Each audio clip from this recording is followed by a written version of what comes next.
Als Geralt der heißen, aufgehenden Sonne entgegenblickte, entschied er sich, dem Weg durch den kühlenden Pfad zu folgen, anstatt direkt über das unbewachsene Feld zu reiten. Auf diese Weise kann Geralt seinem Pferd Plötze etwas Abkühlung verschaffen, welches noch einen weiten Weg vor sich hat, da der Ritt aus der Nilfgaardischen Burg bis zum Gasthaus ein halber Tagesmarsch sein wird. Wesemir wird warten müssen.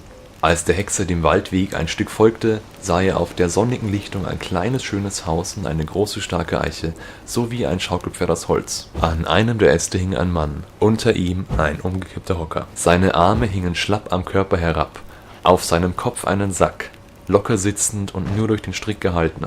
Unter dem Augenbereich sah man dunkle Flecken. Geralt war fest davon überzeugt, dass der Mann das selbst gemacht hatte. Doch warum sah er ein Messer dort vor dem Hocker liegen? Als Geralt sich bückte, um das blutige Messer näher anzuschauen, bemerkte er in seinem Blickwinkel einen schwachen, flackernden Kerzenschein im Haus. Schon bevor Geralt vor die Tür trat, wurde die Luft immer stickiger, sein Hals immer trockener. Auf dem einzigen Bett im Haus lagen eine Frau und ein kleines Mädchen, Hand in Hand beieinander, ihre Kehlen durchgeschnitten. Sie sahen so aus, als ob sie geschlafen hätten, als es passierte.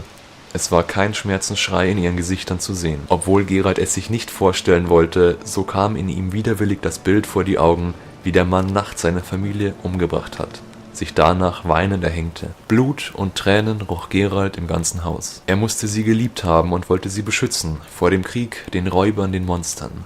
Anders konnte es nicht gewesen sein. Er wollte ihnen all dieses Leid ersparen, entführt, gefressen oder vergewaltigt zu werden. Hätte der Mann nur noch einen Tag gewartet, hätte ihm ein Hexer helfen können. Ihm und seiner Familie, die keine Angst vor der Zukunft mehr haben brauchten.